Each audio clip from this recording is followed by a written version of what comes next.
هاي جايز، اليوم بدي اخدكم معي مشوار وانا وين رحت وقضيت يومي. مشوارنا اليوم كتير حلو وانا هذا المكان كتير بحبه. وهو اصلا مشهور كتير باسطنبول. وعنا اليوم رح نروح على حديقة نكشتبة، موجودة بإسكودار بالجهة الآسيوية. هاي الحديقة كتير مشهورة وكتير بتناسب العائلات. هي الأرما تبعتها، وانتوا بس شوفوا اطلالتها قد ايه بتجنن على البوسفور، وكتير قريبة كمان من الجسر. وما بدنا ننسى انه هاي كمان الحديقة فري، يعني ما بتدفعوا ولا قرش، فوتوا واستمتعوا بدون ما تدفعوا اشي. هي كتير كبيرة وما بتخلص، ولأنها تابعة للبلدية بتكون بفري.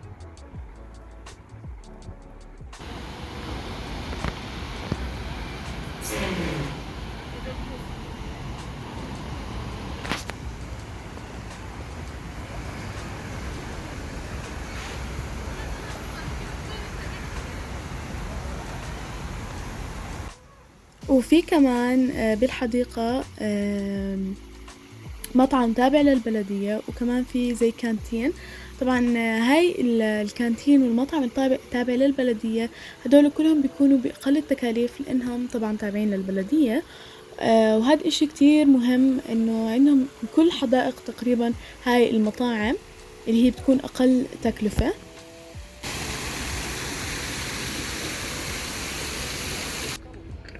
حتى لو انتوا كمان ما حبيتوا تشتروا من عندهم، جيبوا اكلكم ومثلا قضوا هناك اليوم، تغدوا. من الصبح الناس اصلا بتكون هناك، وخاصة يوم السبت والاحد يعني ما بنصح حدا يطلع لانه فل وفيش مكان. واحنا كمان اليوم طلعنا السبت، يمكن شوي تكون غلطة بس انه عادي يعني. هي اصلا كتير مشهورة فالناس كتير فيها، في كتير. وهون احنا قعدنا نلعب اونو. هي الكانتين اللي حكيت لكم عنه.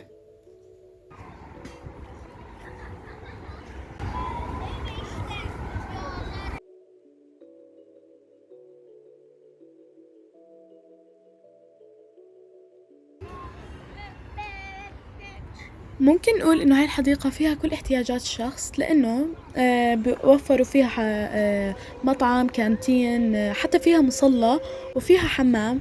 ف يعني ما في عند الواحد حجة عشان يقول بدي اقعد بالدار او بالبيت، لانه مثل ما قلت لكم فيها كل احتياجات الشخص وكله فور فري.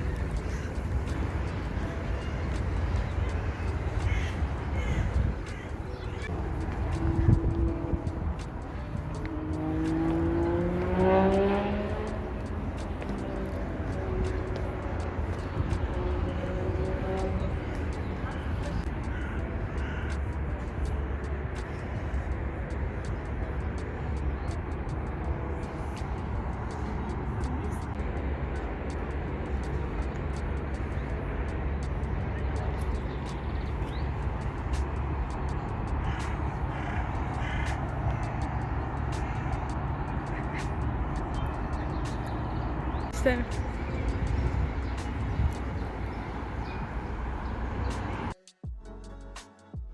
بدي اخدكم بجسر موجود بالحديقة واللي هو هاد. ما اقولكم قديش حلو بجنن. يعني الجسر اول شي بتطلع على البوسفور، وشوفوا انتوا اصلا المشي فيه حلو، خاصة بالليل بيضووه بيكون كتير يعني هيك. ما بعرف، خلص حلو. وكمان احنا فايتين، يعني احنا في الربيع، مش فايتين، احنا فتنا. آه احنا في الربيع، فهلأ كل الشجر خضرة وفي نجيل، يعني هاي اوقات كتير حلو الواحد يروح على حدائق.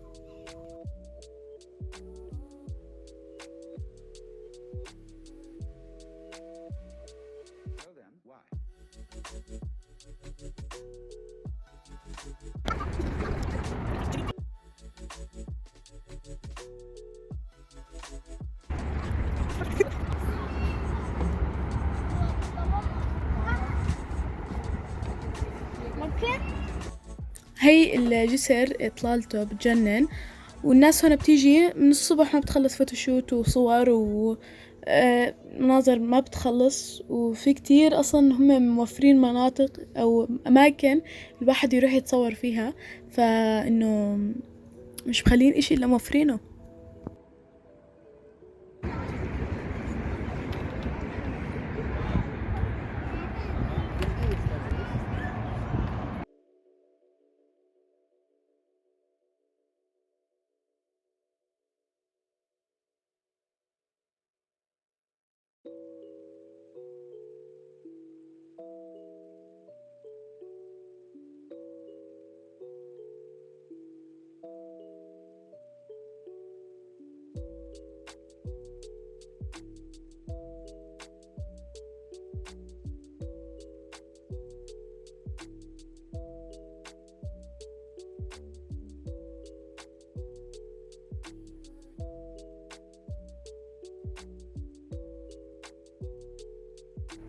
بحب كيف مش هاملين الطبيعة عندهم، يعني مهتمين بكل تفصيلة بالحديقة، كل شي مرتب. شوفوا كيف يعني في ممر مشاة وفي درج وفي حتى شوفوا هنا في زي مي للشرب، يعني خلص إذا حدا احتاج برضو مجانا فور فري.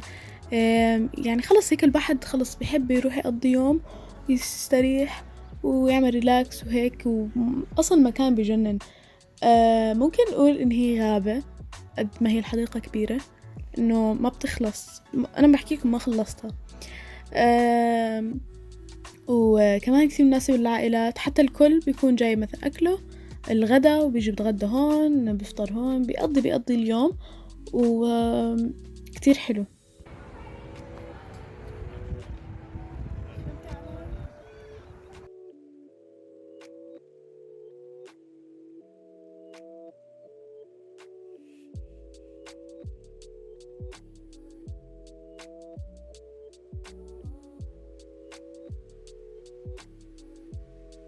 حتى النشاطات والاكتيفيتيز ما بتخلص.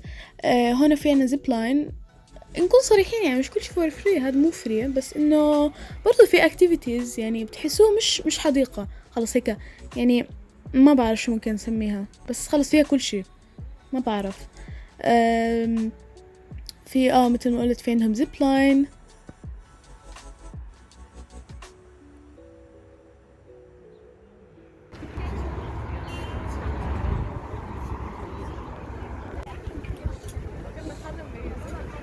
انا لحالي اجوا يعطوني.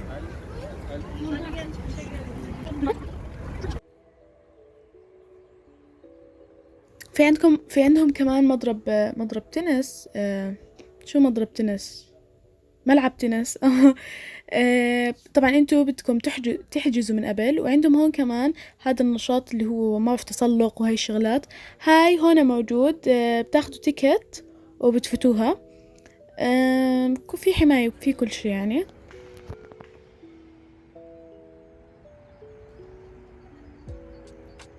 قلت لكم كمان ملعب التنس عن قريب كبير، وفي شغلات طبعا بدون ما تدفعوا. هاي الشغلات ما بعرف شو ممكن نسميها، اتوقع من الشكل تنفهم انه هيك من بتنطوا انه سباق. خلص المهم. في كمان هذا التسلق، يعني في شغلات يعني موفرين، بدكم تدفعوا تنبسطوا اكتر. يمكن اذا ما بدكم في شغلات كمان يعني موفرين لكم.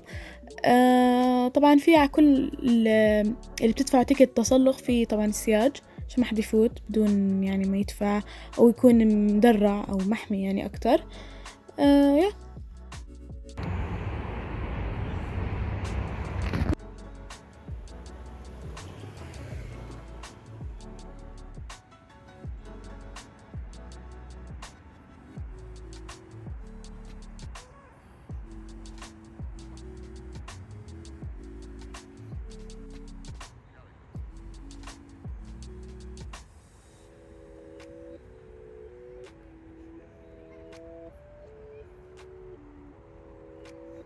وهاي كانت رحلتنا لليوم أو مشوارنا اليوم. إذا استفدتوا وعجبكم، أنا بصراحة قضيت يومي وكتير استمتعت، وإحنا تغدينا هناك، جبنا أكلنا.